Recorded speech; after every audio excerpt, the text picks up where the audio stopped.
If there's ever been a time when we needed prayer, this would be it. Look at where we are right now. The Democrats are complaining about sending 1,500 troops to the border, claiming it's militarizing our border and sends the wrong message to criminals who want to sneak into the country. And yet Trump is pushing back, and on Truth Social, I mean, you think about this. The illegal immigration crisis, the border crisis we have, and we don't have a, people say we have an immigration crisis in America. We have a border crisis. We have an inability to secure our border. And we've got nutcases in the Democrat Party who think it's offensive to have men and women with weapons along the border. That's where we ought to have men and women with weapons. We ought to send a message to people who think it's okay to swim across the Rio Grande and enter this country and take our healthcare services and take our jobs and take from this country. There ought to be a reminder that you got to follow a process if you want to become a resident of the United States. You just can't break in. But to the Democrats like Ilhan Omar and Menendez and who else, even Kamala Harris, it's somehow offensive, and it's not the message we should be sending. Senator Bob Menendez, powerful Democrat from New Jersey, said this plan to send 1,500 troops to the border is unacceptable. The militarization of the border is unacceptable. It only signals that migrants are a threat that require our nation's troops to contain. Nothing could be further from the truth. That's a powerful Democrat. That's the Democrat Party of 2023. Now, you think about this. This is right in Trump's wheelhouse. This is probably why Trump got elected in 2016. And so while I hate this for America, while I hate this catastrophe for America and what it's doing to El Paso and all the border cities and heck, what it's doing to the United States, I appreciate the opportunity that it gives this guy to remind us what he would be doing as president of the United States. When Joe Biden came into office, he terminated every successful border policy that was put into place, including Remain in Mexico, one of the best of them all, deliberately throwing open the borders and instituting catch and release and resettling untold millions and millions of illegal aliens into the United States. They're now your neighbors. Congratulations. Title 42 is about to be lifted in a few days.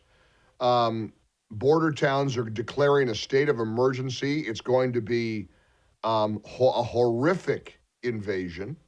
Trump went on his Truth Social site. Already, tens of thousands of illegal aliens have massed on the Mexican side of the border.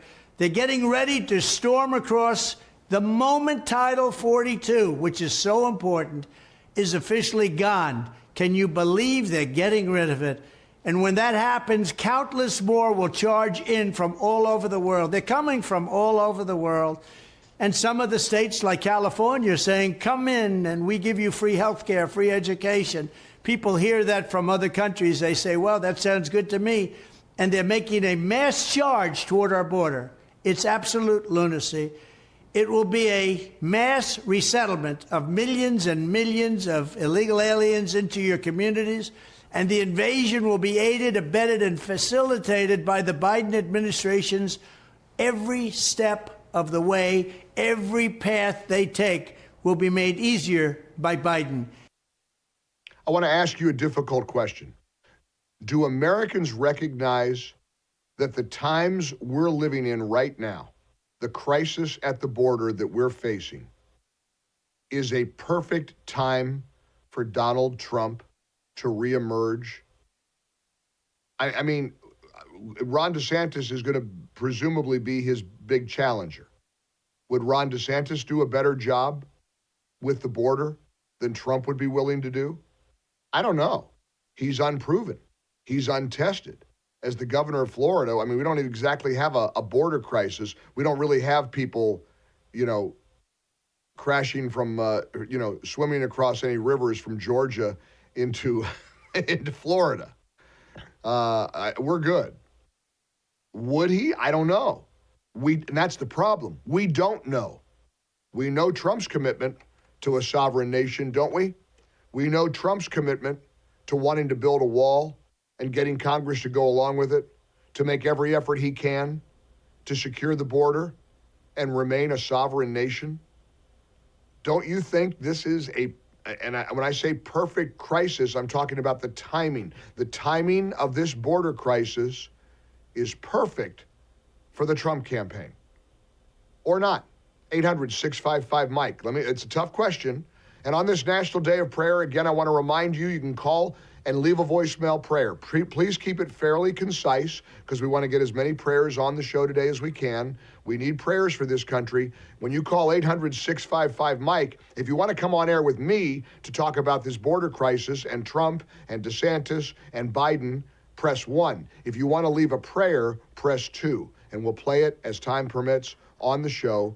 A National Day of Prayer that should not be forgotten or ignored or minimized. We need prayer. Prayer works. We got to pray for this country. We have to pray for one another. And yes, we have to pray for our leaders, Republicans and Democrats.